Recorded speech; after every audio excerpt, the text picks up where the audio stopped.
Good afternoon again, everybody. Welcome back. Ken Schumann along with Jay Helfert here to bring you men's advanced singles hot seat match. These got to be good players here, Ken. Well, if you're in the hot seat, Jay, in an advanced division with 111 players, you probably can play a little, and you are correct. So we have Chris McDaniel, who's racking the balls. He's from Englewood, Colorado, and his opponent is Nathan Rose from Alberta. From Canada? Up north of the border, eh? Nathan told me he's sponsored by Snap Cues and Hustlin' Gear. Oh, nice. All right. And Race to six. Race to six to go to the finals. It's $3,100 first prize here, so there's a little money on the line.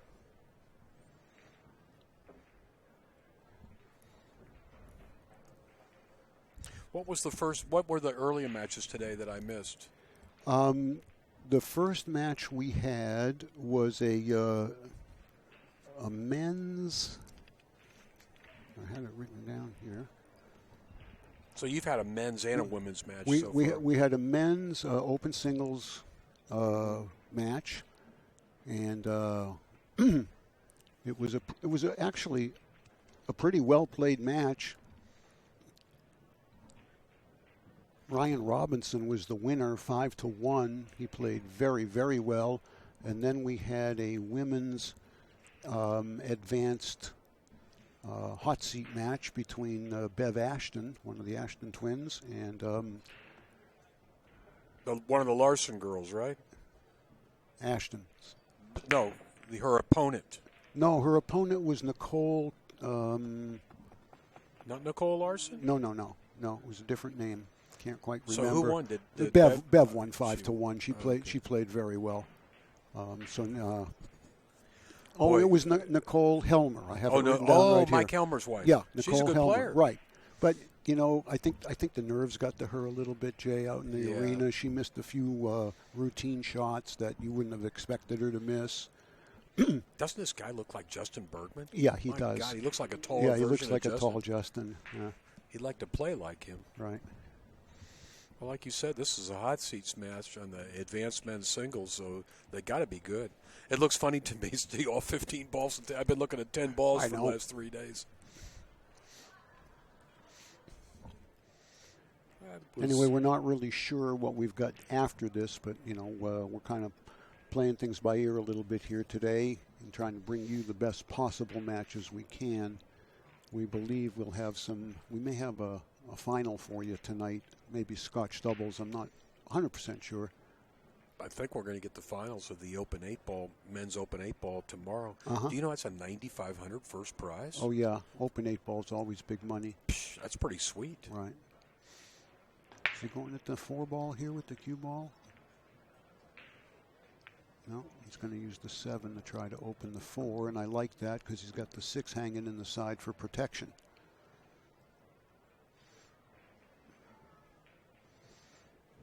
Eventually, he can get down there, play the 5 in the side and stop, take the 1 out, and those probably will be his last 2 balls, would be my suggestion. This is a key shot. He's got to break these and make sure he leaves himself a shot.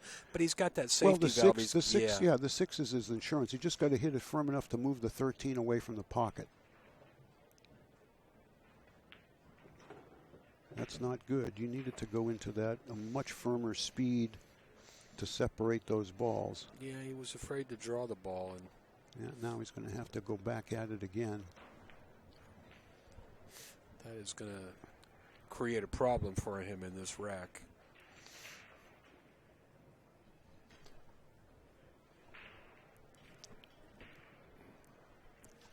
It looks like he's playing the 6 ball off the 3. Or he's shooting the 3 into it. Yeah, I don't think he can get right to the 6. I think the 11's got him. Well, he shot at the 3 and he... Yeah, I didn't like his choice. I would have played the billiard there, Jay, so I could leave the 3 right up around here to help me open the 4 ball up. I'm thinking the same thing as you. Yeah. You know. He hit that almost like a desperation shot. Well, he hit it like he didn't know what was going to happen after he contacted them. So Chris McDaniel at the table now for his first inning. He's got a nice open rack here.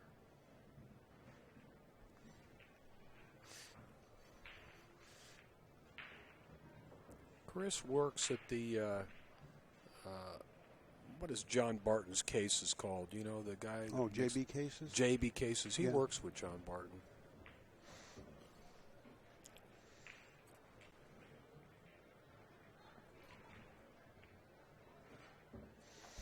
I asked him who sponsors him. He said, my wife. She's a State Farm agent. I said, okay. He wanted to bump that 3 ball away from the 9 ball. Well, I think now the 9 goes in the up in the right-hand side. It always did. He'll need to get on it, and he wanted to bump it so he could shoot it into the corner. Yeah. Well, you know, he can play the 12 in the corner and draw right into the 3 to separate those if he wants to. He took a look at that just now. He'd like because he'd have the 10 in the side as an insurance ball. The 12 will go, but it's a very tight fit, so he may not want to shoot it. I mean, he's in a situation here with these balls spread out that he really must run out. Mm-hmm. He can't afford to miss here. Right. Okay. Is that the 14 with that faint stripe? That's the 15. That's the 15. 15 and 14, I can't tell the difference. At least I know it's a stripe. I like shooting the 12 and rolling forward for the 9 right here. Well, I think that's probably the only shot he's got other than the 11 aside, which is really steep. So I think you've called the correct ball there, Jay. Well, he's lining up the 9 right now. Right. He has a little angle, Jay, to cut it to his right, though. He's got to watch that cue ball that it doesn't bump the 8 against the cushion and make that 8, unplayable. He'd have to hit it real bad to hit the 8 ball here. He can just roll forward a little bit. Yeah, I think he can if he just pockets the ball with pocket speed. But I'd also want to go forward far enough that I'm straight in on the 9. I was hitting some balls on this table a while ago, and I'll tell you what, the pockets have tightened up a little bit. Mm-hmm. Or maybe I just don't play that good. Oh, no, it's the pockets, Jay. Yeah, thank you.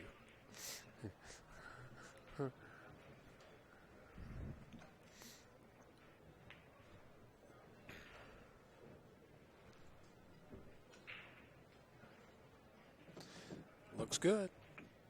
Roll forward, shoot the 11, and then get the 8.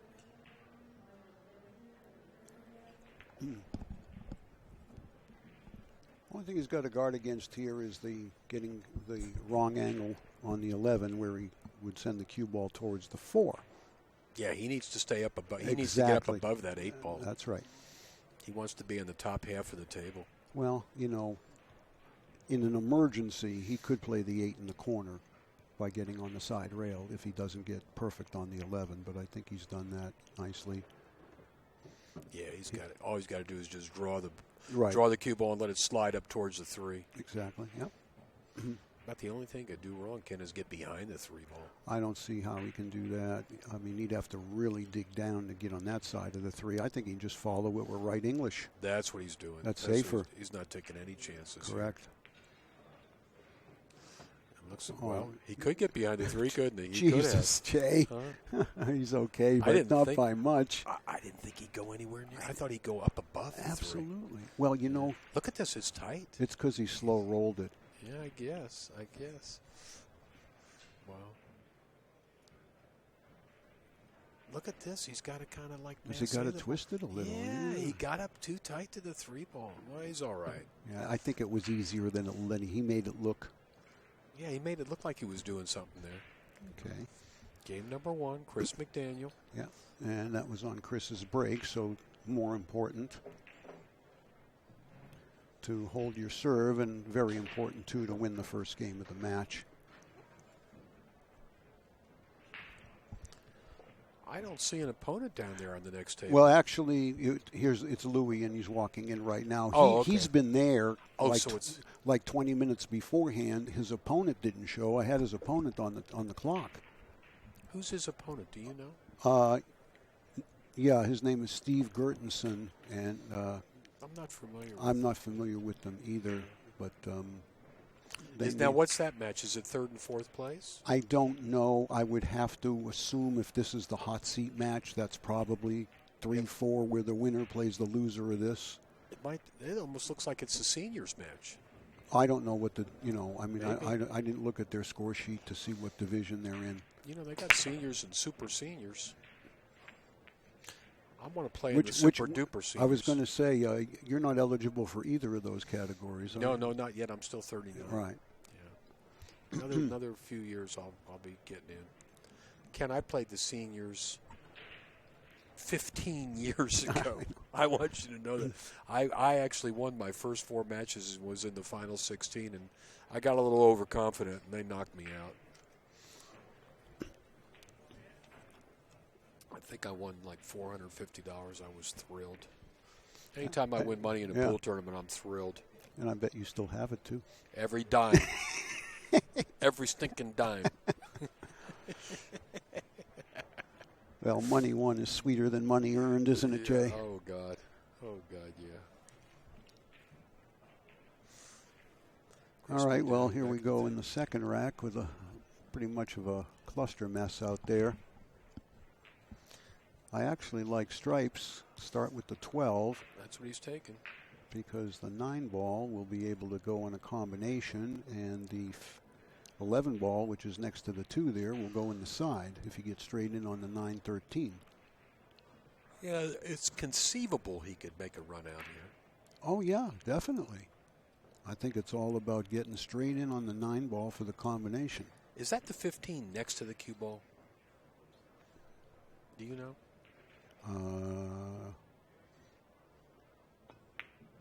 Ooh, he missed the 10 ball. Yes, it is. Okay. The 14 is the one up here by the lower left pocket. Okay, so the 14 looks a little more green. Look at the 7 ball. You see that? It's in between the 2 stripes on the short rail here. So you look at the 7 and look at the ball to the left. You can see the difference in the color. One's more lime colored, and that's the... Well, the 14 looks like the 6. Exactly, right. That's but how the 15 is not dark. No, it's the 15 actually has the same color as the 7. Doesn't look like it.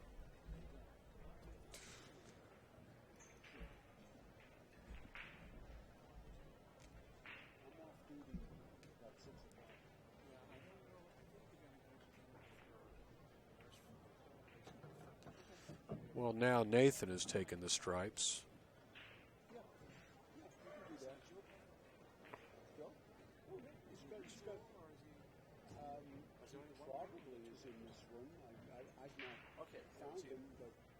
He's here. Okay, bud.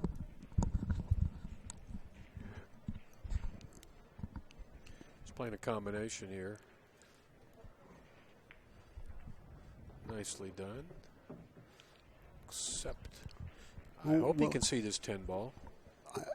Just before my friend came over here to say hi to me, and I took my eyes off the table, McDaniel was shooting the 10 ball. He missed it.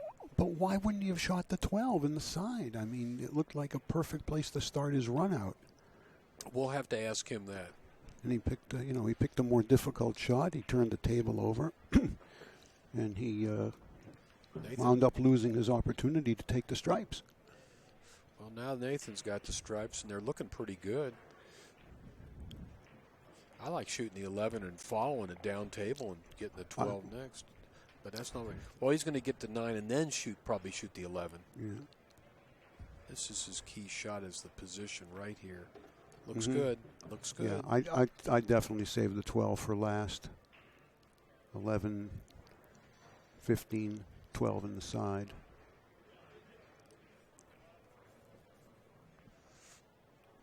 He's got a little bit of an angle here.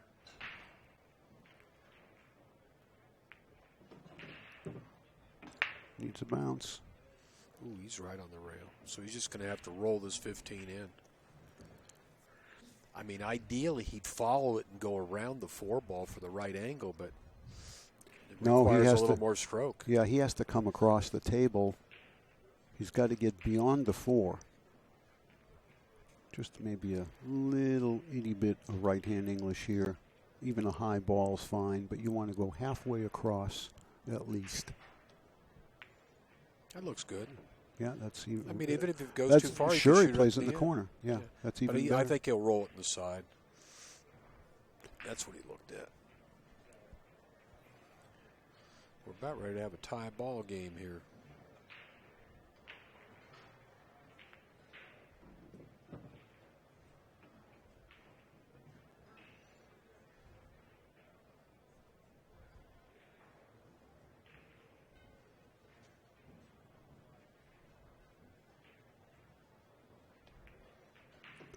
Good out. Yeah, nicely done. Nicely done. 1-1. Our coverage is being presented to you by Viking, the official cue of the BCAPL League National 8-Ball Championships.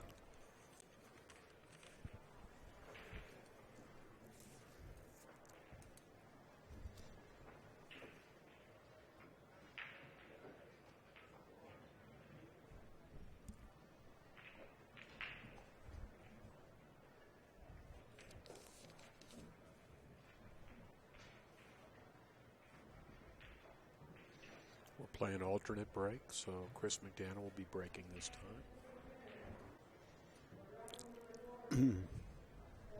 The other table, as I said, is Steve Gertensen against Louis Vicchio, who, of course, Jay and I have known for many years. Louis Vicchio was the promoter and organizer of the Galveston World Classic in 2009.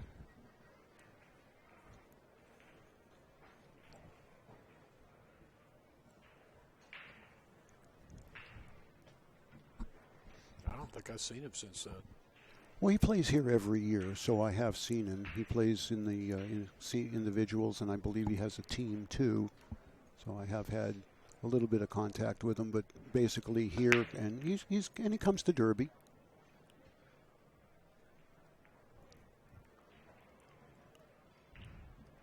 You know what? I remember him from Derby City now. Yeah. I did. He came over and said hi to me when I was in the arena.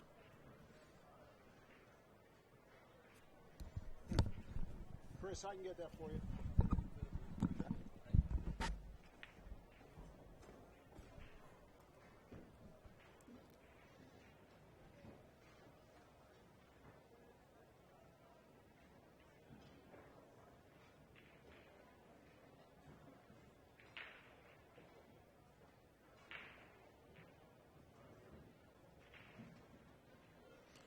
Kenny Schumann removes the magic rack.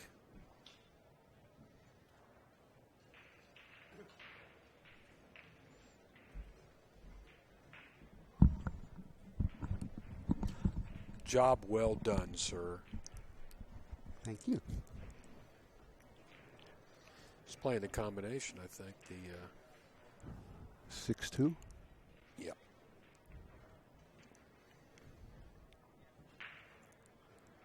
See, I actually like the other group, and I would have started with that 3-12 in the side, but nothing really wrong with this.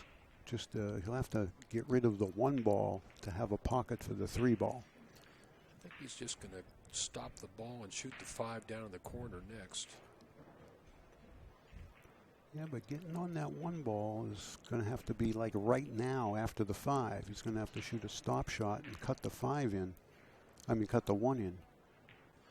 That's what he's I looking suppose, well, no, he can't. He's got to get the 1 out of the way because the 3 goes nowhere.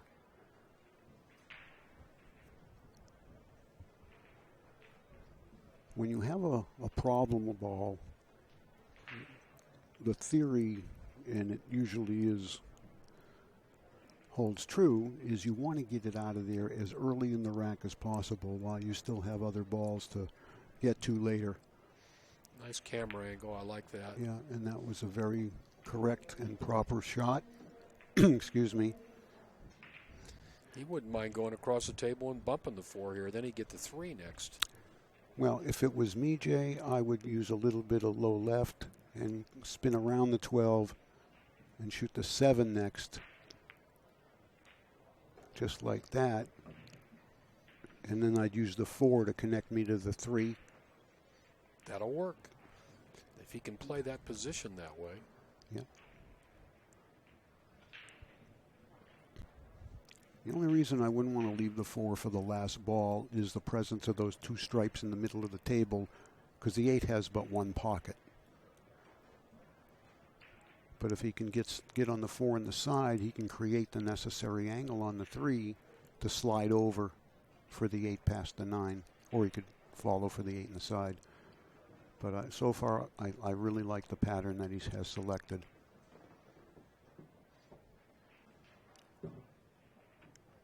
Okay, looks pretty good. Maybe just roll forward here about 6 inches. Just passed straight in. I hit this real slow. Oh, yeah. Like that. That's a little, well, it's okay. A little more cut than he wants, but he'll be able to drag the cue ball right into the side rail by the diamond, past the side pocket, and out for the 8 in the same pocket as the 3 ball. This is a key shot right here.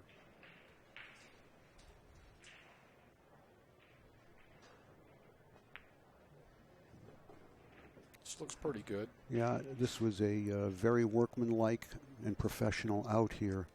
He played the pattern the way it needed to be played, and he never ran into another ball, and his cue ball control was excellent.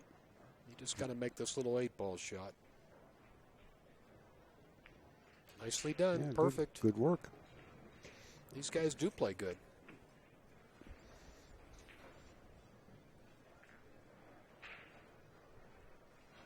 I'll have to write that in my notes. Don't play any 8-ball with Chris McDaniel or Nathan Rose.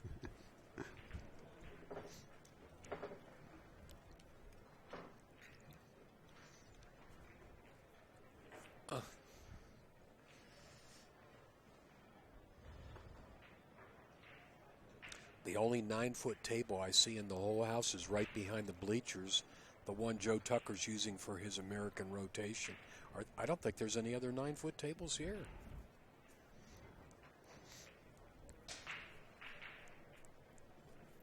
It's all 7-footers, 320 of them, Bill Stock tells me. They're in every room, every ballroom here at the Rio Hotel, full of pool tables. I just walked back to the Amazon room earlier today for the first time. They got like 140 tables back there. Yeah. Well, I remember, and it was just maybe 10 or so years ago when we were still at the Riv, we were right around 200 tables. That tells you the growth of the BCA Pool League. And, of course, the addition about 4 or 5 years ago of the USA Pool League as well has, added to the growth of the national championships. And additional events have been added, additional categories of player eligibility, because there were a couple of gaps between, like the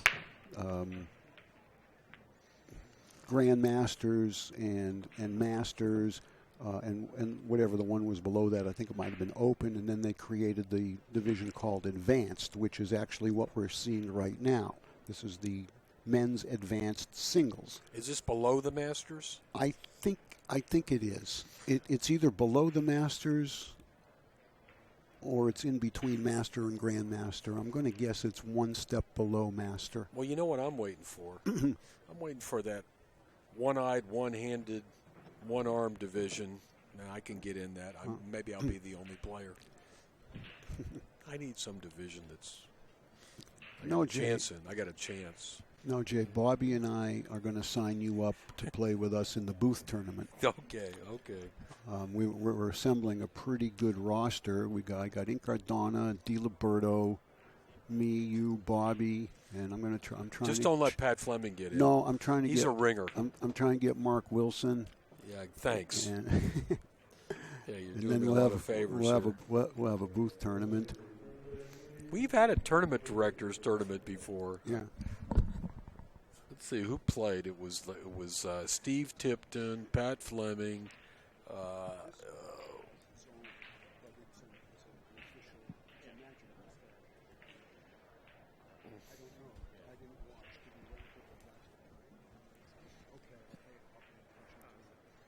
and thank you for this. I did not know. That's good. I didn't know. Kenny, do you remember Joe Kerr?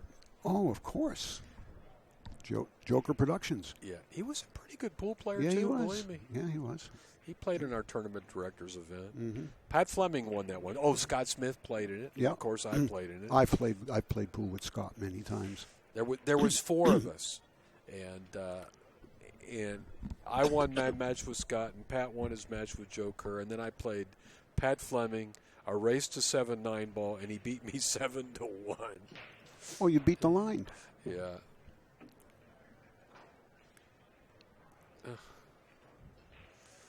All right, well, Nathan has got himself into a pickle here with the 8-ball, because if he's straight on the 7, which it appears he is, I don't see a pocket for the 8. Do you? I don't think he can cut it past that 14 ball. No, I don't. He wanted an angle here too. Well, right. You know what he's got to do? He's got to draw the cue ball all the the way. Yep, all the way out. That's what he's looking at. Does he have the big enough stroke for that? Oh, I would think he would at this level. And, you know, because it's a 7-foot table, the draw stroke here is actually going to wind up about 6 or 8 feet total. This is like a professional level shot, though. Yeah. And he only needs to just has to watch the 12 on coming out if he overcuts this like You know what? Jay. He came out good. He came out good. He went around the 12. Yep. If he'd have hit the 12, it'd have been a disaster. Yeah. He was a little bit fortunate there. Yeah, but he did play the correct shot the correct way, and he's on his way to a 3-1 lead.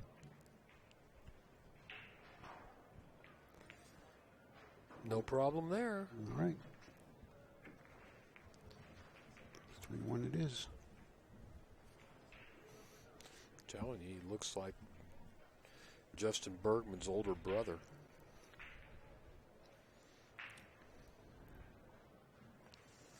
There he is.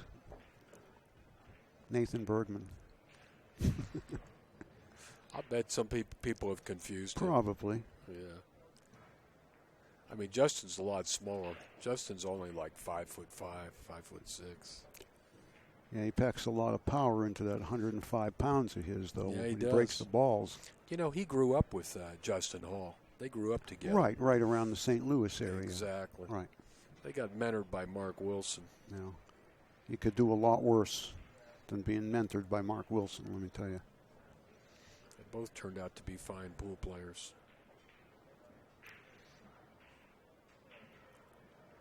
Well, you know, Justin Hall obviously disappointed in the outcome last night of the finals with Torsten in the 10-ball. But the good news for Justin was that he was the top American finisher in the event for Mosconi Cup points. He needs a lot more points, though. Well, he does. He's got to do well in the 10-ball, in the 8-ball, I mean, and then he's got to do well at Turning Stone and the U.S. Open. But he's very much mathematically alive because of the points that he earned yesterday. Chris McDaniel winds Second up. ball break. No, he hit the head ball from the side there, and that's why the ball's all gagged up together. If you're going to break from the side like that, Jay, I can't see why you would hit the head ball. Look at that. He's really only got 5 balls out in the open. The other 10 are all in a big group.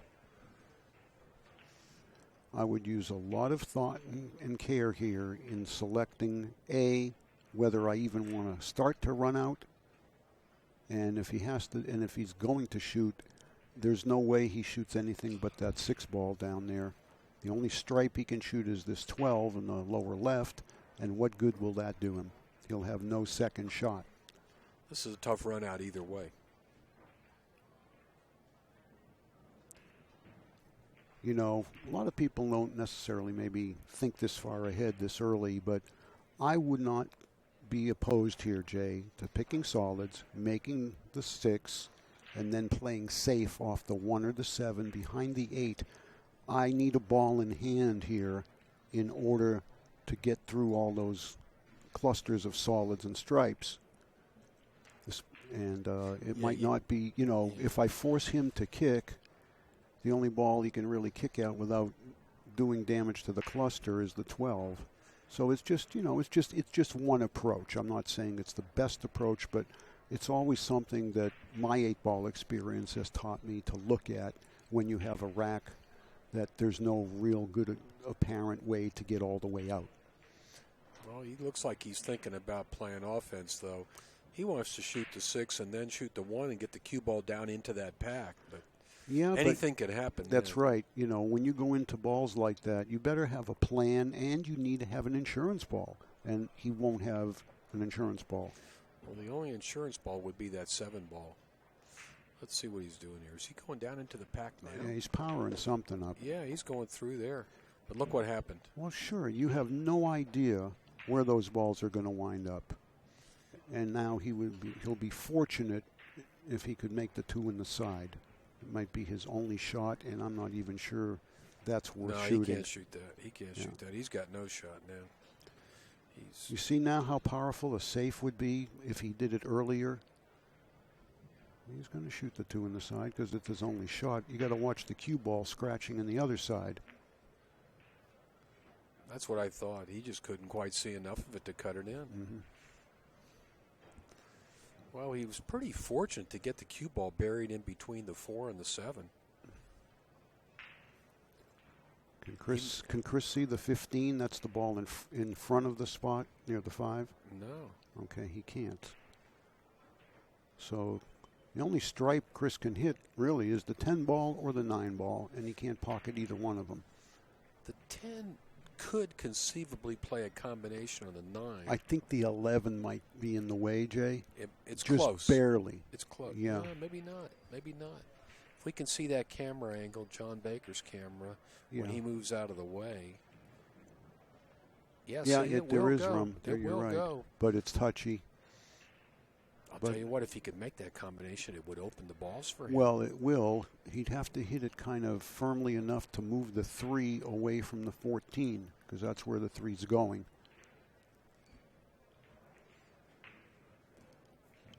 I'll tell you one other thing I might consider here, Jay.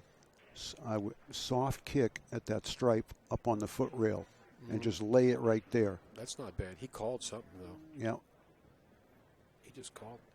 I mean, I can't see any other shot except the 10-9 combination. I'm with you. But if it were me, I would play the safe by the ball he's standing in front of. Just soft kick and stay right there. There's no solid that his opponent can pocket. He hasn't considered that option, I don't think. He hasn't considered that option.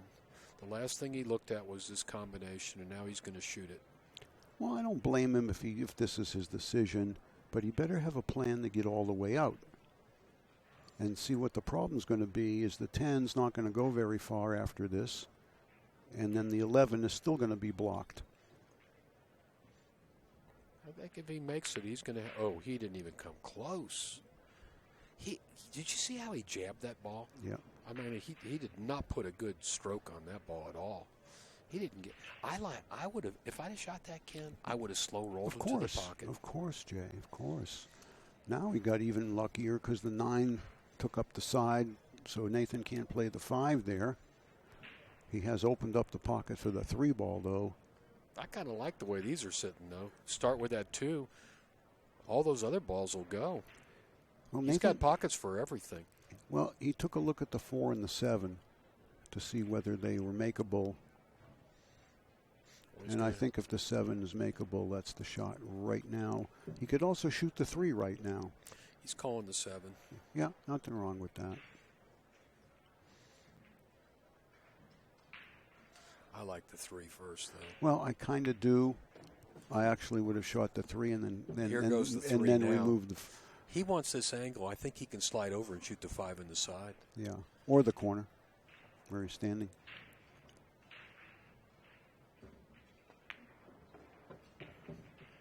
He kind of got on the 50-yard line with the 5. I think he was trying to pull it back. But he could shoot the 5 in the side and get over for the 4.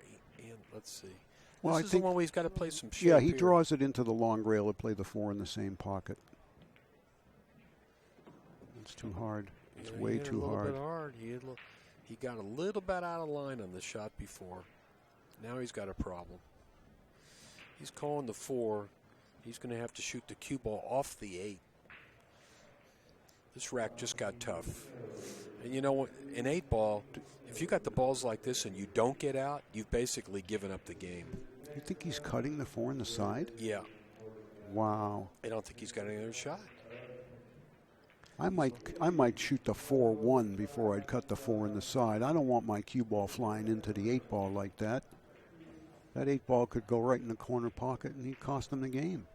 No, he's not going to make the 8. But well, you don't know where the cue ball's going either. Well, the cue ball's going into the 8. Well, but after contact, because he's got to hit this with some speed. Wait a second. I think he's playing the combination. Maybe. I thought he shot it. No, yeah, he shot did. It the side. Well, look at this. Boy, he was set up on it if he made it. He had that one right in the side if he made that ball. Yeah. But it was a tough shot. Well, it was, but he played bad shape, and it cost him. Boy, Chris has got a beautiful layout now. I mean, this is where I want to come to the table. Mm-hmm. I don't know about you, but give me all my balls out in the open. Yeah, you got to start with the 13. That's down there on the foot rail, on the head rail, excuse me, and come 2 rails at the 11, or 2 rails at the 15, which is the ball in front of the spot. With all those the balls, the 9's last. With all those balls at the bottom, all he's got to do is get the cue ball up in the middle of the table. If he gets the cue ball up in the middle of the table, he's going to have a good shot. Yeah, just kind of like do that. That's okay. He can shoot the 11. He can shoot the 12. He could even shoot the 15 if he had to. He's got a lot of options right here. He just can't miss.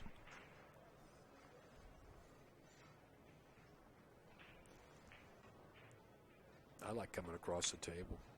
Well, I guess the 14 will go in the corner. No, he's playing the 15 in the side. Yeah, you're right. That's what he's looking at. Then I'd roll it up there and play either the 12 and stop, or I'd play the 10 in the right-hand pocket. I don't like shooting. I wouldn't shoot. No, this would be my last ball. Ooh, I don't like this. Why is he getting this ball? This would be my last ball. Yeah, exactly. What did he do there? Why did he do that? I guess the 15 goes in the corner. I mean, there's nothing really wrong with that or bad about it. It just, it seemed so easy to use that ball as your ball before the 8. You know what it was, Ken? He didn't like the other shots. Yep. Got a little scared. He could use it as a safety valve. Yeah, he got a little scared of it. No, he looks like he's all right here. Just make the 10 and roll the cue ball up above those other 2 balls. Sometimes in 8-ball you can outthink yourself. Yeah, because sometimes you get 15 different ways to do something. I like when I'm running out 8-ball, I just make sure I keep the balls in play. Keep the cue ball out in the open and keep the balls in play. And he did. Yeah, but he's a little. See, but now he's got an angle. He can just go across the table. Well, just like right the last rack, though, he had a similar shot and he almost didn't get there. Remember, he almost got hooked on the 3. I just rolled this up and played the 8 in the corner. He's going to play it this side. Okay, he had enough angle. It's not that tough. Plus, he's got the 4. He could bounce it in off the 4 for crying out loud. Scores 3-2. Nathan Rose in the lead. Mm-hmm. Nathan, you have to use a magic rack. Yeah. Yes, he does. It's required. He doesn't have to use yours, but we have magic racks, but it's required. Oh, you need to repeat it for every table. Oh, the refs told me it had to be just his option. No, it's his option to use your magic rack. If you bring your own, you can use it, but you have to offer the use of it to your opponent. If he doesn't want to use it, that's fine. He has to use one of ours. That clears it up. Yeah, a couple of my guys just racked. Yeah, well, probably got bad info, but. Thank you. Okay, thanks, Chris.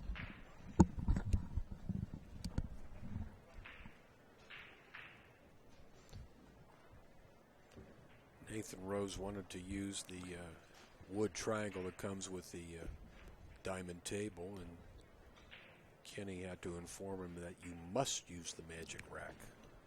Right, now I want to clarify the other aspect of that, too. If one player brings his own magic rack, and a lot of them do, it's perfectly all right for them to use it. But they have to offer to their opponent the use of their personal magic rack, just as a courtesy. The opponent doesn't have to use it, and if they choose not to, they have to use the one that CSI provides. But nevertheless, both players must rack with a magic rack. All tables, all events, all tournament. Sounds good to me. Pro included. Well, why do they include these wood racks with them? Why don't they just take them out? Because they don't put the magic racks out for practice, because they disappear. Oh, I see. Well, it sounds like they probably disappear anyway. Yeah, but lesser of them disappear. How much could they cost? A nickel each? I think it's a little more than that, but when do you know how many thousands of them are in use here? You got 300 tables for 11 days, and one magic rack usually won't last all day. It'll crease up a little bit, or get a little imperfection maybe. Especially the 8-ball racks, because you tend to slam the ball so hard and there's so much weight on the magic rack. So they have a short life expectancy. In a tournament like this, yes. Well, that was the best break we've seen. He didn't make any balls, but they're spread out pretty good. Chris is trying to decide which balls he likes. Well, let's look for opening shots. On stripes, he could probably start with the 12. That's the one to the left of the cue ball as you're looking. If he wants solids, he's got the 6 in the side with the 11 to help it go in. He may be able to shoot the 2 in the side. I'd like solids, with the exception of the fact that the 7 ball is by itself right near the cue ball, surrounded by 4 stripes, and not easy to get to. I think he's going to end up taking stripes. Unless he could shoot that 2 ball. I don't think he wants to shoot that 6 in the side. Now he's looking at playing this combination. No, 13 into 10. I would never shoot this. In 100 years, I wouldn't shoot this first. I would shoot the 12 before I'd shoot this.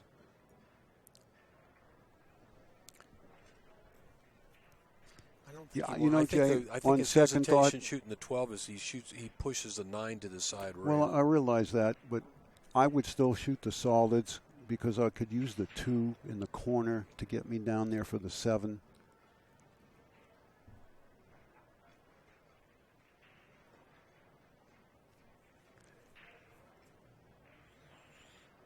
He looks like maybe he is going to choose the 6 in the side. Well, Chris hasn't made it.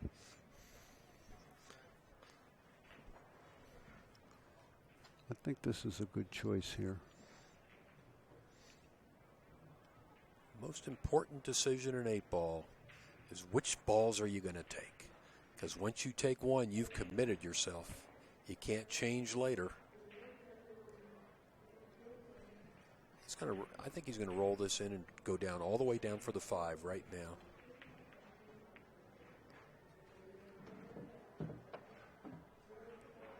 Well, he's okay. He can shoot the 5 next. Yeah. He's going to have to get position on that 3. Well, the 1 on the side will connect them to the 3. I'm curious if the 4 goes in the side. It has both corners, so it's really not an issue. A rack of 8-ball is like solving a little puzzle. Mm-hmm. Well, if the 4 would go in the side, he'd shoot it right now. Mm-hmm. Well, just from where I'm sitting, I would shoot. If it goes, fine. Yeah, shoot it now if it goes. I'd like to shoot the 3 with a little angle and come across for the 5. He's not going to do it. The 5 may go in both corners. Well, he's not going down table. He's playing for the 1 or the 2 next. He's too close to the 3. He doesn't want to follow it. The 5 is going to end up being his problem ball, this rack.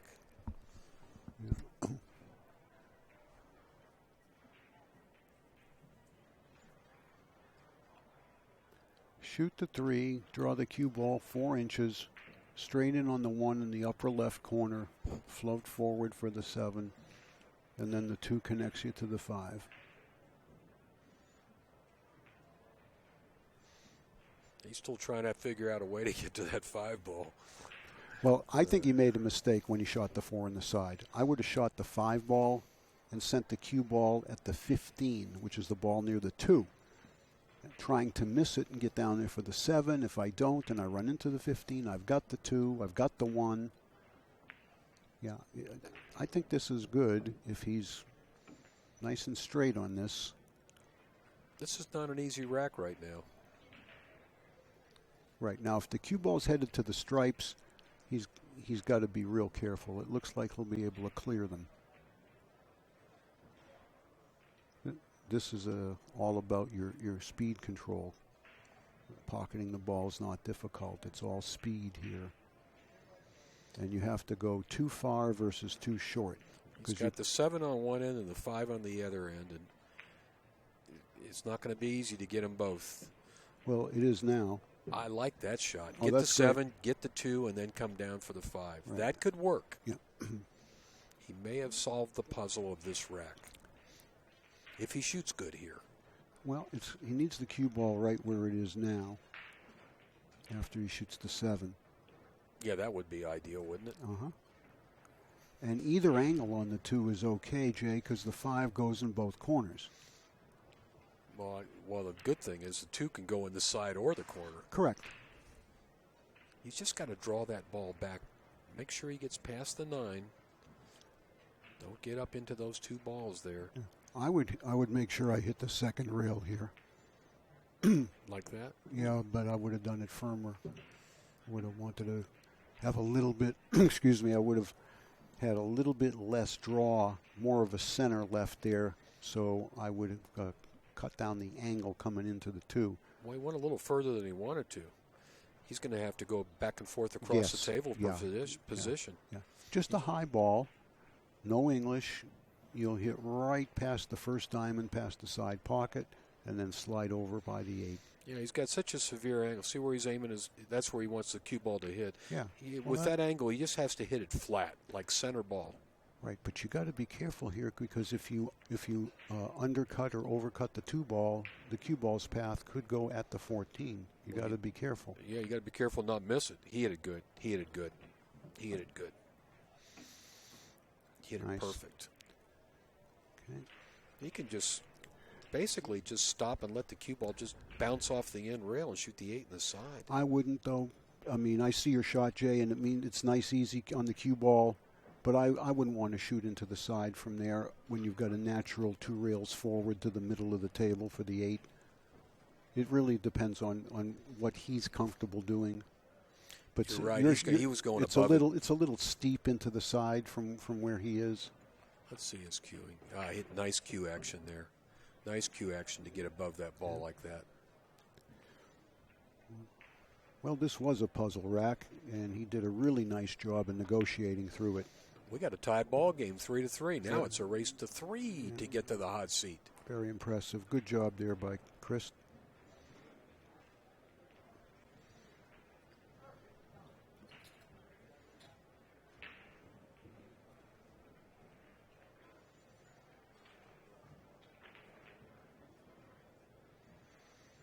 Well, Nathan Rose is taking a break now, so we got a timeout, folks.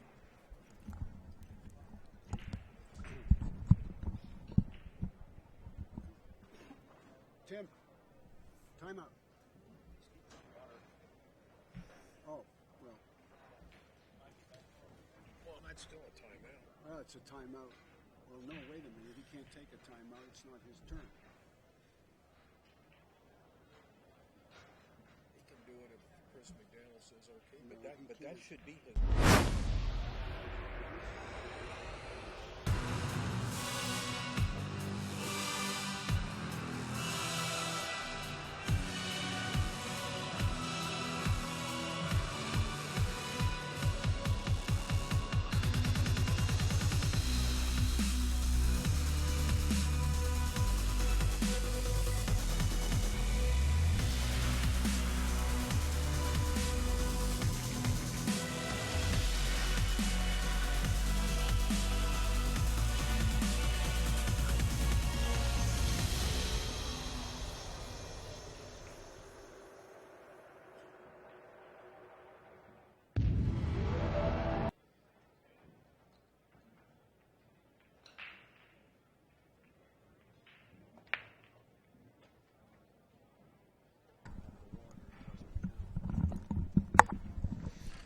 got a tie game. Chris was behind 3-1. Now he's tied it up, and he's breaking. So we're back on serve.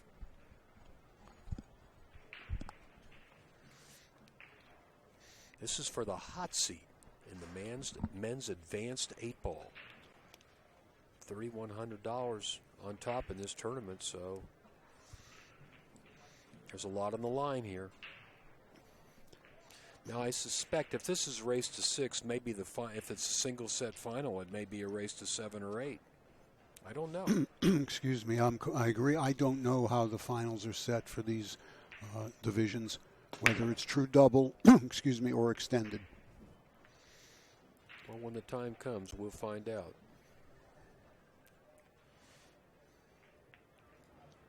Sorry, folks, no Fargo ratings for these matches.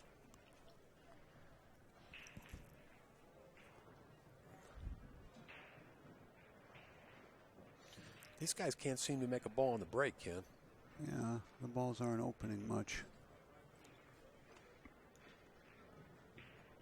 Well, I would like solids here. 2 days from now, we'll be playing the U.S. Open 8-ball on this table. You will see some of the best players in the world playing this same game. Boy, he's got all kinds of problems now.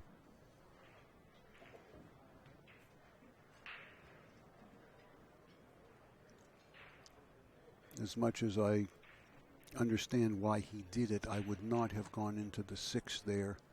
I would have tried to work my way to where I could like shoot the 5 and stay down there, because the 4 ball was the only ball I could really use to slam into that cluster. He's shooting a 7. He's trying to cut to 7 in the upper left. You can see it.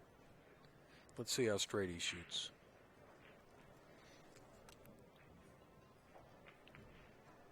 No. Close, but no cigar. Right. Now he also made the 3 ball there. That stays down. Simply loss of turn. Well, I think both of those stripes around the 6 ball can go. Certainly the 15 behind the 6 will go in the left pocket, and the 10 will go in the right pocket. The 12 is a problem. Yeah, but the 9's right there to help you open it up, and the 13 is. So I think he's obviously got to shoot the 14 here to get started.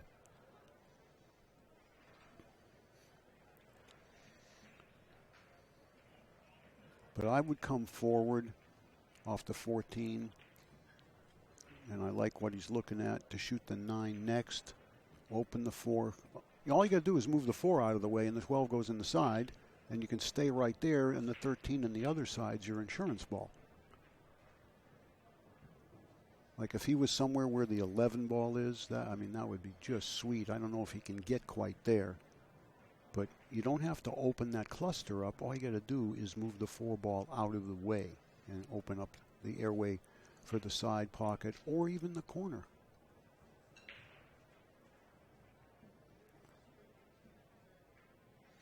That's what he's thinking about, how he's going to open that 12 ball up.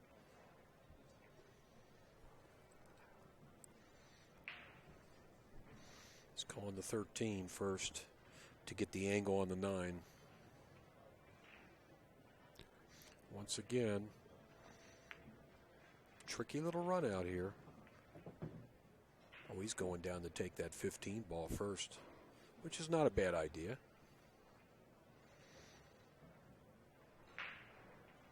But he's got to be careful when he bumps that 6 ball. He may block the 10. If he can draw straight back without touching the 6, it's a good thing. I think he can. Yeah, I think he's straight in. Yeah, he's okay with the 10. He wants to keep that 10 out in the open. Actually, drawing back for the 10 is a good idea, because if you shoot the 10 and stop, you're pretty much on the line you want for the 9 ball. Maybe you need to be a little bit more to the 8 ball side of things.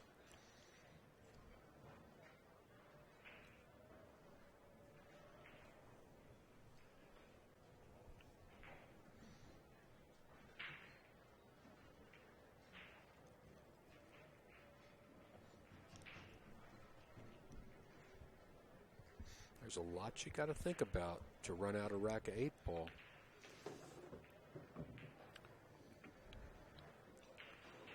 He wants to save the 10 for the last ball. You think so?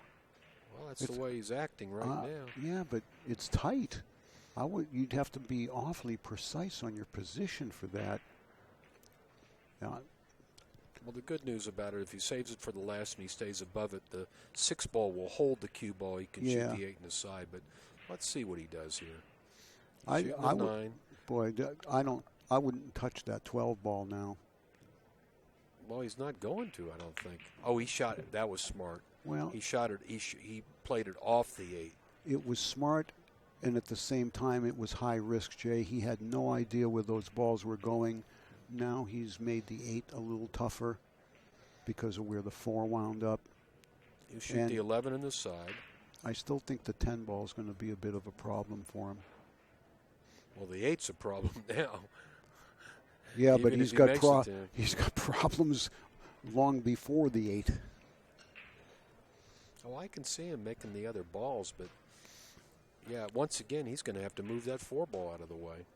Yeah, that's why I didn't like what he did. Well, there's a possibility if he runs these other 3 balls and ends up on the 8, ends up on the 10, he could shoot the 8 down in the corner. Well, let's see. Just like last rack, he's got a puzzle to solve, and he's got maneuvering to do.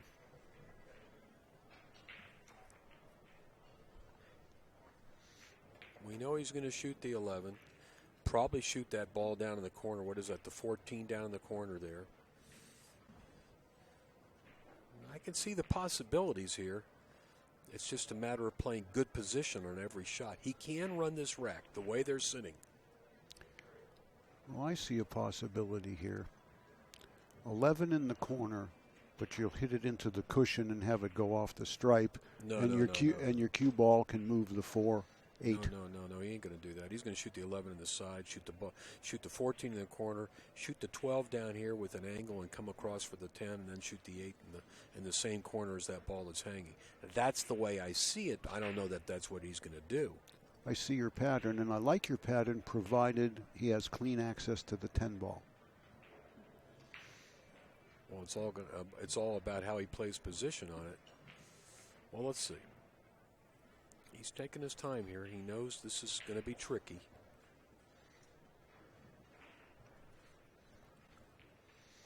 Eight ball takes a little longer than 10 ball, folks.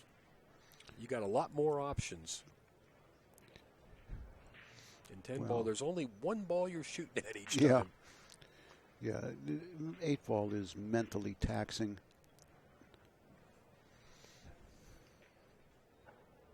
It's taxing us just sitting here. Oh, boy. I just don't. Does he want to shoot this ball in the corner now? I think you got to shoot. Well, maybe he wants to save the 11 to get on the 10 right. I don't know. He may go a completely different way here. Well, that's what he's staring at. He's staring at shooting that 14 all the way down in the corner. That's what he's calling. So he's going to come. Well, if you do this, you got to take the ball near the 5 next. Right. He's going about. Man. Well, he's on the 10 now. So that's interesting. Well, it actually is great for him, provided there's enough room to cut the 8 in the corner. That's what he's looking at now. Oh, maybe he can shoot that 8 ball in the corner. Maybe it's not as blocked as we thought it was. He's dead straight on that 10. Well, he absolutely has to shoot the 10 now. If he does anything else, he's lost his mind. Well, you're never going to get better on it than you are right now. I'm just laughing because she said he's lost his mind.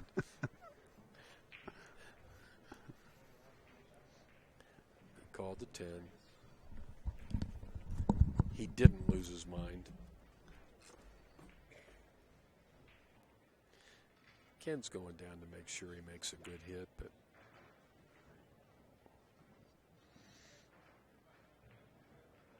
He's got to make it good. If he doesn't make a good hit, he won't make the ball.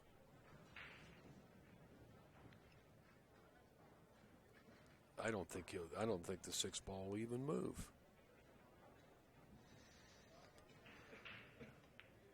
Basically, you know how you call this one? If the 6 moves, you made a bad hit.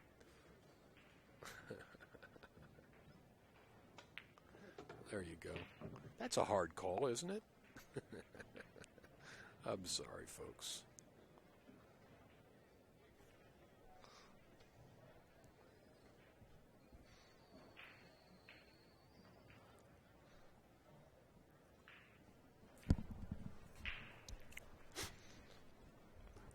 Came a bit too far on his draw there for the 11, but you know what? Go ahead and run into the 4. Move the 8 a little bit. Stay right there for the last stripe. Yeah, you got to make sure you stay above the 4. I wouldn't follow this. Well, he wants to move both balls. He wants to move just both hit it balls. softly. Okay, yeah. Okay, it just looked like he was winding up, you know. Hey, listen, he's jacked up over the 4. Yeah. And he's got to be careful. He doesn't want the cue ball to roll down behind the 5. He's dead. Exactly, Jay. He's got to shoot a stop shot, jacked up. Or roll it real slow. Or I'd rather shoot a stop shot than try to roll that thing slow that far. I know the table's rolling true, the balls are rolling true, but still. Well, this is a test of his stroke. If he shoots a stop shot, he's going to be tested a little bit here. There's a little more room between the 4 and the cue ball than it looks to you on the table. I mean, I think he doesn't have to jack way up here and to get just below center on the cue ball. He's getting elevated pretty good. He's just got to hit this ball good. That's all. Yeah. One good and he shot. doesn't need much speed. Boy, he swished that. He hit that good. I'm proud of him. This rack was tougher than the last one. Yeah, just about every out he's had to make has been quite complex, and he's done a nice job of that. That rack took a while, but Chris McDaniel was successful. Magic rack, Nathan. He doesn't want to use the magic rack. I think he just forgets because the opponent's using his own magic rack and there's not one laying there. Maybe just didn't think about it, but nevertheless, he's got to hold his serve now to stay alive in the match.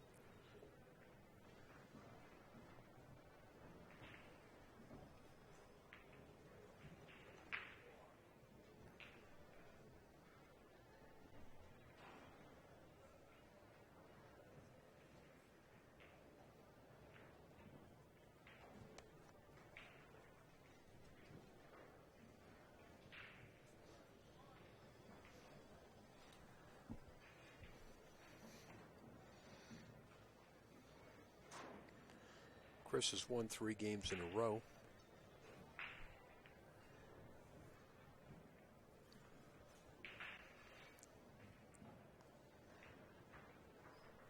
You are watching the BCA Pool League's men's advanced 8-ball singles.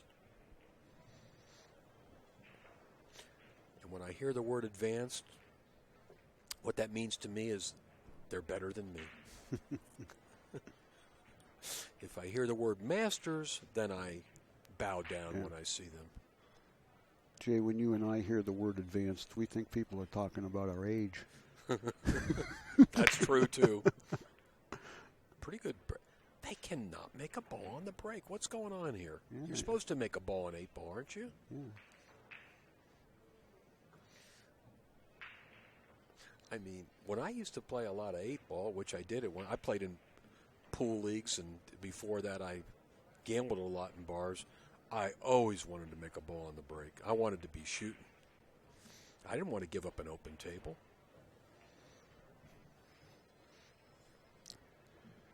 Well, he has both groups to shoot at.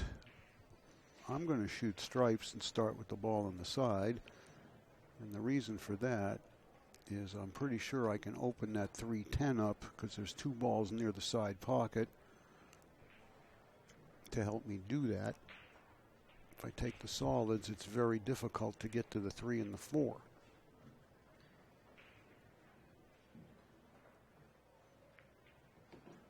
All right, that's a good start.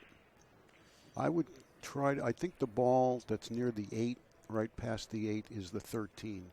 That's the ball I want to use to open the 310, because the 12 will remain in front of the side for my insurance ball. Right there, that's the place to be, Chris. He knows. Now he needs to get there. But I think you play the 14 and go to the 11 or the 9 to help him get there. I'd also probably want to do it off the 11 if I could, just leaving me a little extra insurance with the 9 ball.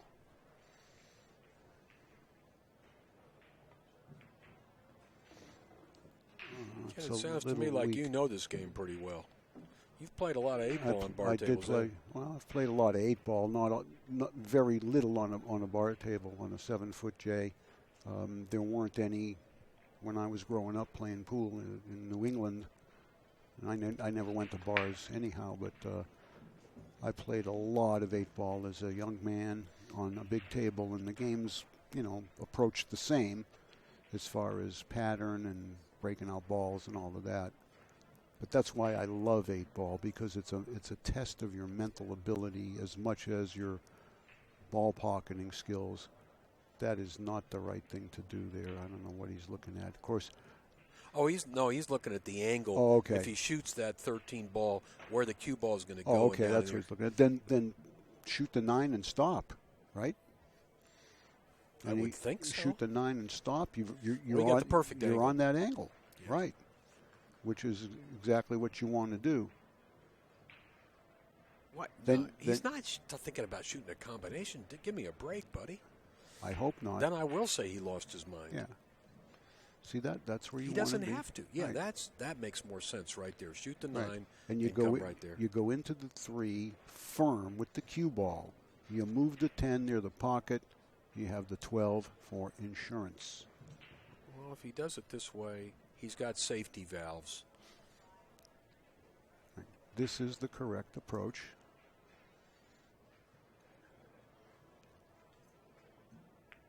He came a little too far. He needed to kill that. He needed a stop shot with a half a revolution. Angle. He's got no angle. That's right. He came too far. And he can't shoot the 12 in the side because that's not going to open anything up. And he has no pocket for the 11. He's kind of painted himself into a corner here, Jay.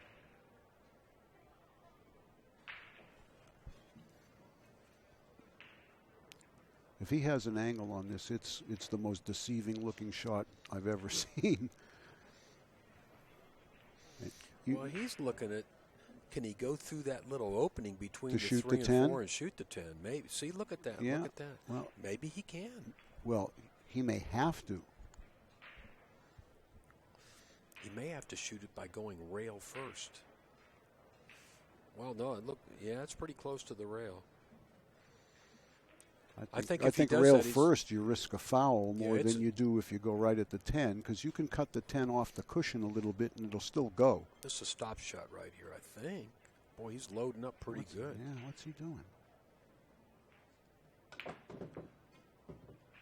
Well, that didn't help him any. Yeah. You're right. He had a bad angle. Now, it just got worse. Now, if I'm him, I'm not going to pocket another ball. I'm going to play safe off the 11. I'm going to put my opponent on the foot rail in the kitchen. Excuse me. I'm going to play safe off the 11 and just put him in the kitchen. Every ball that Chris pockets from here on in lessens his chances to win this rack. I think you're a good coach, too, besides being a good commentator. I know he heard what you were saying. His ears perked up just now.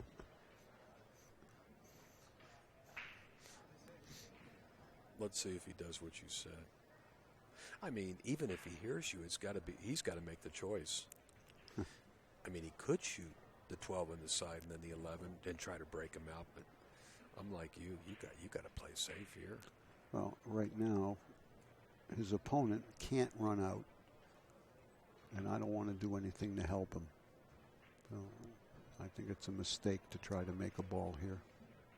I don't think he is. No, of course not. Yeah, of course not. I don't did like. Exactly what you yeah, told but him to he do. didn't think it. He didn't think it out enough. Look where he put the 11 ball. Yeah, he blocked it. He didn't. You want that 11 ball right in the middle of the table. Yes, for sure. Now, if I'm Nathan, I'm doing the same thing. I'm not shooting at any of my balls either. I'm going to keep doing this until I can try to force my opponent to make a mistake. And I got all the patience in the world. If I'm Nathan, because I'm trailing in the match, this was my break, I've got to win this rack or my opponent's on the hill breaking.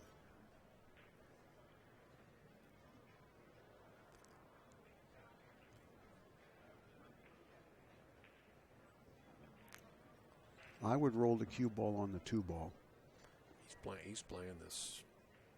No, I'd roll the cue ball right on the 2. You block him from 2 of his 3 balls.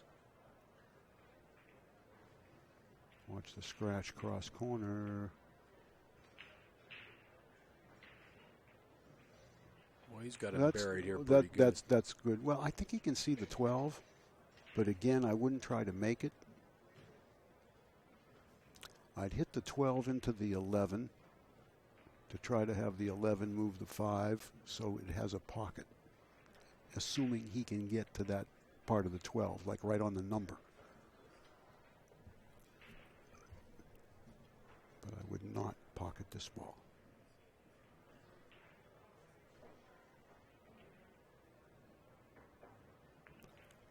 That was the right thing to do, but I would have hit it with more force. So I'd have an opportunity to pocket one of those 2.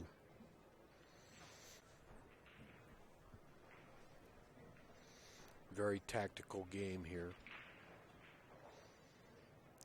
Got to put him under the 5. Exactly. Sure. Exactly. You can bury him under the 5 here. That's where he's going. That's so obvious.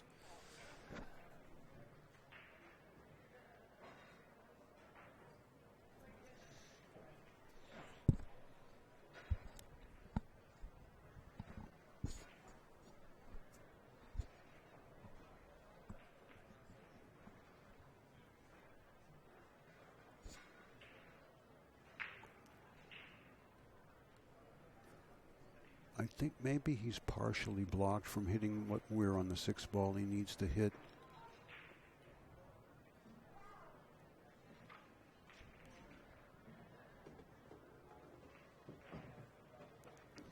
I'd still want to play safe before I make another ball.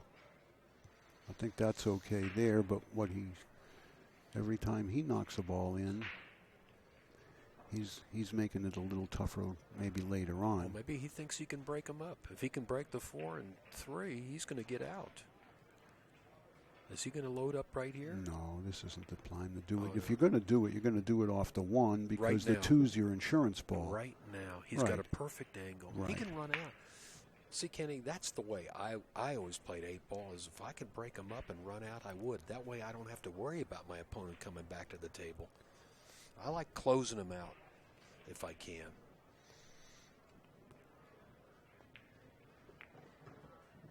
Yeah, I was going to say he needed to really go into those with quite a bit more speed because the 4 was stopped by the 3. It wasn't going to get much movement. He's going to play the 4 on the side. I don't think it goes by the 8. It does? He's looking at it. I think it does go by the 8. It's wow, a very it's deceiving. It looks like it's married to the 8 ball. Well, let me tell you something. This is not an easy shot. You got to hit this 4 pretty thin. He got it. He got it. He's in good shape now. Yeah, he sure is. Well, that turned out okay for him. It didn't have to, but his aggressive style is going to get him a reward here, it looks like.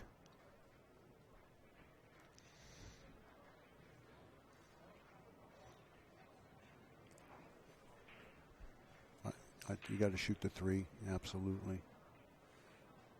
Draw back into this ball, the 12 ball? If I could just go forward 1 ball's worth and stay there, I would. Then I'll play the 5 and I can come 3 rails. Oh, he's going to take this If he's going to do this, well, let's see what he decides to do. Side pocket. This is good. He's got a good angle. As long as he's got the angle to come forward, yeah, he's pretty much solved the problem. I like the fact that he went for the run out and didn't just keep playing safeties back and forth. Well, he saw the opportunity was there off the one ball, and he did what he needed to do to take advantage of it. And I, too, will commend him on this out. That's what he wanted to do. He wanted to just get above the 8-ball. Yeah. And, of course, displayed great patience. They both did throughout the rack, but that was a very tactful game. And I enjoy watching a game like that every now and then, Jay. I don't want to see 5 or 6 of those in a row, but I do like to see one or so a match. We're going to see more of them before this week's over. We're going to see a lot of games like that. Yes, we are. Even with the pros. We're tied up. Now it's a race to 2. Big match here. The winner's in the hot seat.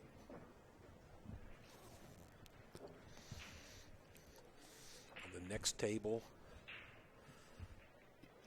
Gertenstein and Vicchio. I believe they're playing for 3rd and 4th place. I didn't know Louis Vicchio played that good. I've never seen him do much at Derby City. Well, Derby City, you're not competing within your own ability division like you are here.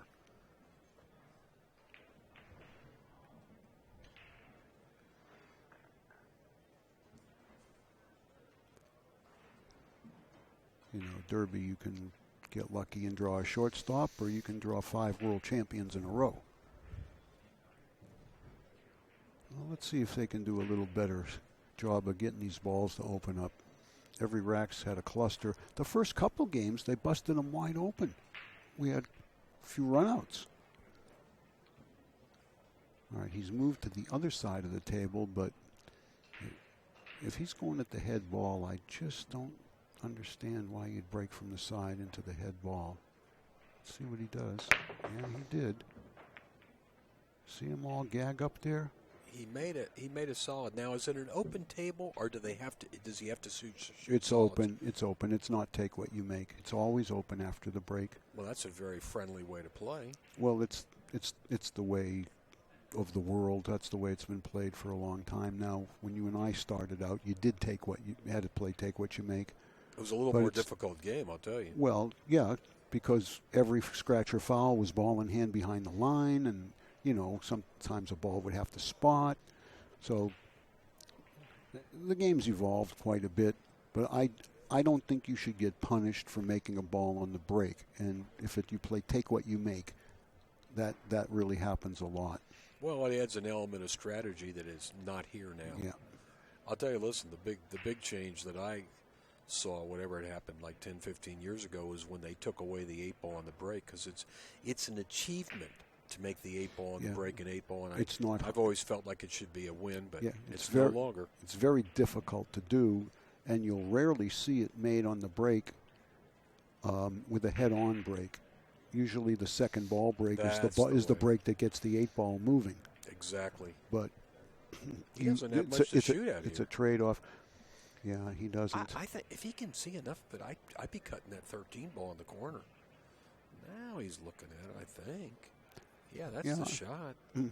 I think he's got enough of it. Because I like the stripes. Oh, definitely. The stripes are the group. The 8 may have to wind up going somewhere other than well, he's got time to break the 8 side. out. He can do something with the 8-ball. He just got to make this opening shot. Well, what about the 10 ball, Jay? Can he shoot that? I'm not sure. Maybe. He can get by the 3, shoot the 10. I don't like where the cue ball is going, though. And then you still got these 2 balls. Yeah, if this is makeable right now, now's the time to take it. Well, you break them out. You break that pair up. Yeah. He's taking a close look at it to see if he can make it hit enough of it.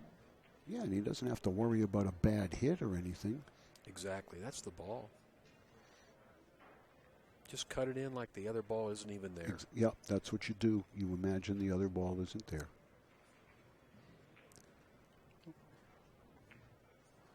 Did he hit it firm enough? I don't think he got there. Oh, my God. The last turn. Little smile from Chris McDaniel. He's pretty happy about that. You got to hit the ball. Right. See, right here, I'm going to break the 8. Right. Here. You go right into the 8 ball with the cue ball. Softly move the 6-8 inches. I agree. And just stay nudge right it. there. Just nudge it. Yeah, and it should help you keep the angle on the 11 to go to the 10. Let's not talk too loud. I don't want to give him any coaching. Because I know that before he heard you, I could see him kind of hesitate when he was walking. And it's like you broke his stride. Okay, well, I'll try to be more careful. It certainly wasn't my intention to do that. I know it wasn't, but sometimes we both get excited and talk a little too Yeah. loud. Well, he knew this one without our help. Yeah. That's okay. Sure. That's okay. Well, the only thing that's not okay about it is he doesn't have an easy angle to the 10. If he was on the other side of the 8, he would have, but now he's going to have to come around. I'd go to the 9 here because trying to go to the 9J, then the ball in the kitchen, and the ball in the kitchen would get me to the 10. He might save the 10 for last and shoot the 8 in the side. It's a possibility. Let's see. Let's see what he decides to do. Because for the most part, I've seen these players follow your line of reasoning. I don't worry about it. I know they won't listen to me. I do everything backwards if I play 8-ball.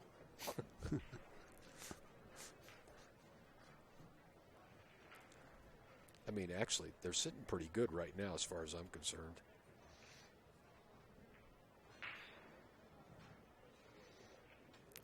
See, if you leave a little angle on that 10 ball last, you shoot the 10, the cue ball comes off the rail, it bumps the 4, and you got the 8 straight in the side. I mean, that's what I see, but he may not go that way. He may want to shoot the 10 next. He may go up into He the better not shoot the 10 next. That would be the worst mistake he could possibly make. Well, he didn't. He's got to get to the ball in the kitchen. He's going to shoot the 10 last. Oh, there's a ball up table. I didn't see that 14. I told you. It's hiding. It's hiding. He goes to the ball in the kitchen now, off the 12, and that gets him to the 10. I'm not so sure. He may save the 10 for last. Yeah, he may go to the ball in the kitchen, then the 9, then the 10. That's okay, too. Either way,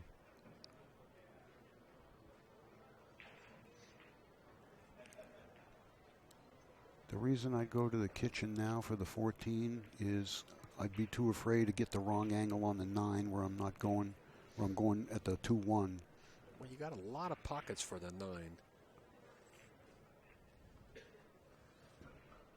But as far as I'm concerned, I just want to make sure I have an angle on the 14. I don't want to be straight in. Mm-hmm.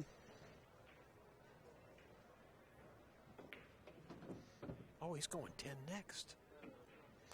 And he's going to draw straight back up table. Well, the important thing is he's got the right angle on the 10. Just draw up above those other balls. Better put a good stroke on this one, Mr. McDaniel. Don't get hidden behind the 1 ball. I wouldn't mind drawing all the way back up table for the 14. Well, I agree with you, but my target would be no further than the head string.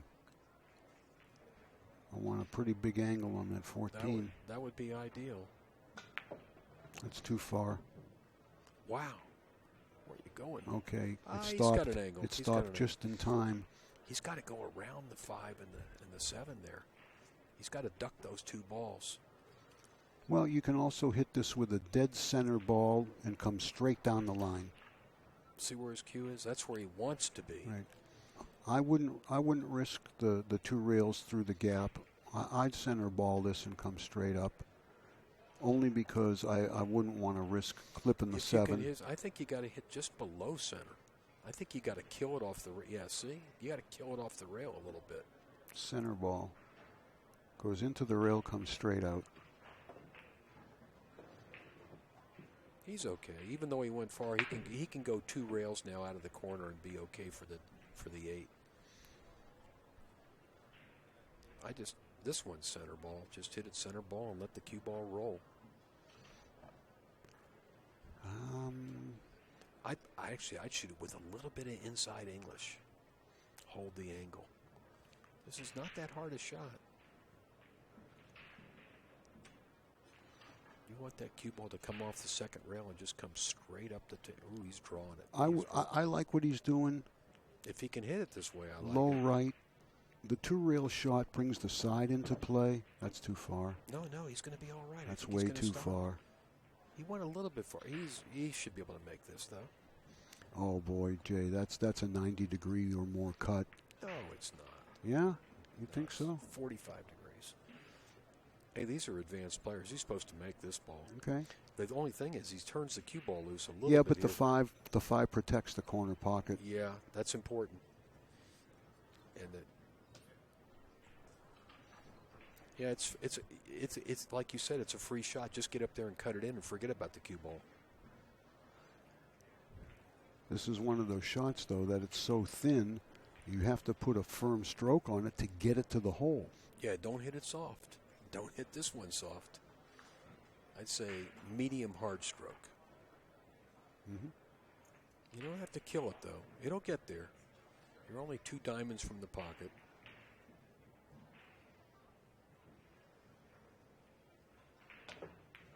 Wow, why did he hit it like that? He just fucking... Loss of game. Excuse me. Yeah. Loss of game. Yeah. He just crushed that ball. And what he did is he scratched off the other ball, not the 5. Yeah, I saw it. I saw what happened. We both said that he had to hit it firm, but that was warp drive. That was warp drive. And I don't think he needed to go quite that hard. And he also... Is that nerves? He undercut the ball still, too. It rattled a little bit. It still dropped, but he undercut it. I told you when he got there that looked like a big angle. Not that it wasn't a shot that he couldn't make. He didn't have to hit it that hard. No way. He shot that ball in as fast as he could. Yeah, and he could have hit it half that speed and it would have got there quick. That's a shot that if he had it to think about again and play it, you want to dig down with a low right cue ball on that shot and allow the 8 ball to get a little help from the cue ball so you can back off just a little bit on the speed. I don't know. No, I agree. I don't know what he was thinking. I agree. He was obviously very unlucky to scratch off that ball, but the stroke he hit that with was just way, way too hard. He lost control there. He just lost control. He lost physical and mental control there. I'm sorry. That's my answer. Yeah. That's my determination. Mm-hmm. He did not have to. I say it wasn't that hard a cut shot, and he didn't have to hit it that hard. Mm-hmm. He just, I don't know if that's, sometimes you get nervous and you overhit the ball. Well, in the back of his mind, too, Jay, it could have been, I got to get this thing to the pocket. He got it to the pocket. Yeah, he got it to 2 pockets. And obviously, as everybody could tell. The problem with hitting it that hard, the cue ball could have gone anywhere, and it did. Yeah. Cost him the game, and now Nathan's breaking for the match to go to the hot seat. Let's see if he can make a ball on the break. Actually, this is the hot seat match. The winner goes to the finals. That's a much better break. Well, if you're going to break if you're going to hit the head ball, I want to hit from the center. Yes, absolutely. Not from the side. All right, the first thing we do is we look at the 8 ball. And work our way backwards. Yeah.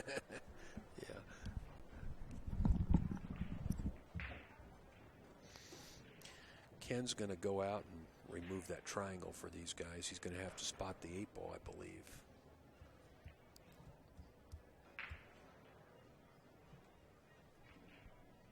Yeah, he overamped on that last 8 ball shot. He didn't have to do all that. It was at most about a 40-degree cut shot. He could have hit it as a third of that hard and still made the ball.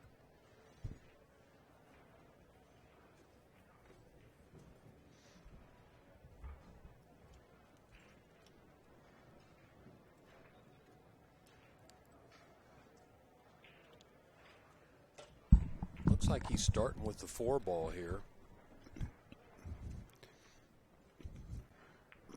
Well, I think he overcut it. Oh, he made it. It looked like he overcut that ball. And that was the right choice. As I was saying earlier, when you start to observe the rack after the break, you look where the 8-ball is and you see what's around it. And obviously, the 8 has only one pocket if he doesn't take solids. By taking solids and having a nice opening shot on the 4, he knew he could get to the 1. Once that's out of the way, there's lots of room for the 8 in both corners and one side. The 3-ball is the only ball that looks a little bit difficult. It may go down here in this long corner. Oh, it would under for the sure. 6 and the 7 and the 5 and the 2 up there may help him get it. Well, the 6 is going now. It's going to be out of the way momentarily. You know what I do? I shoot the 6 and foul all the way down below the 3, or you can shoot the 3, or you've got those 2 other balls down there. I think he's going to draw the cue ball to the left, Jay, and go to the 2-5. That's what he's doing. You got that right. You got that right. Because the 3 is the ball that's going to get him to the 8.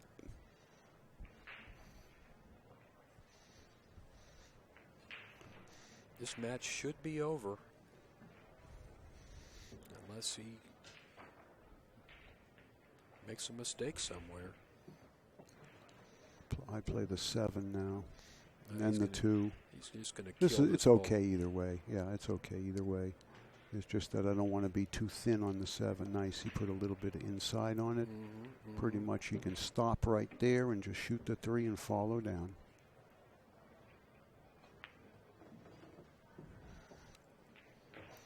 Well, this is the fastest rack we've seen anybody shoot in this match. Well, the pattern was pretty simple once he selected the 4-ball as his choice and made it.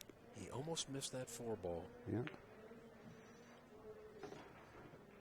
And now the 8-ball that Chris made and scratched on last rack is going to be something he's going to think about for quite a while. Okay, good job by Nathan Rose, and he is in the finals of the men's advanced singles. Chris McDaniel will go over to the left side of the chart and wait for an opponent, and he'll have a crack at getting back to the final against Nathan. So we're going to see what we have coming up for you next, ladies and gentlemen. We don't really know, so as soon as we do, we'll let you know.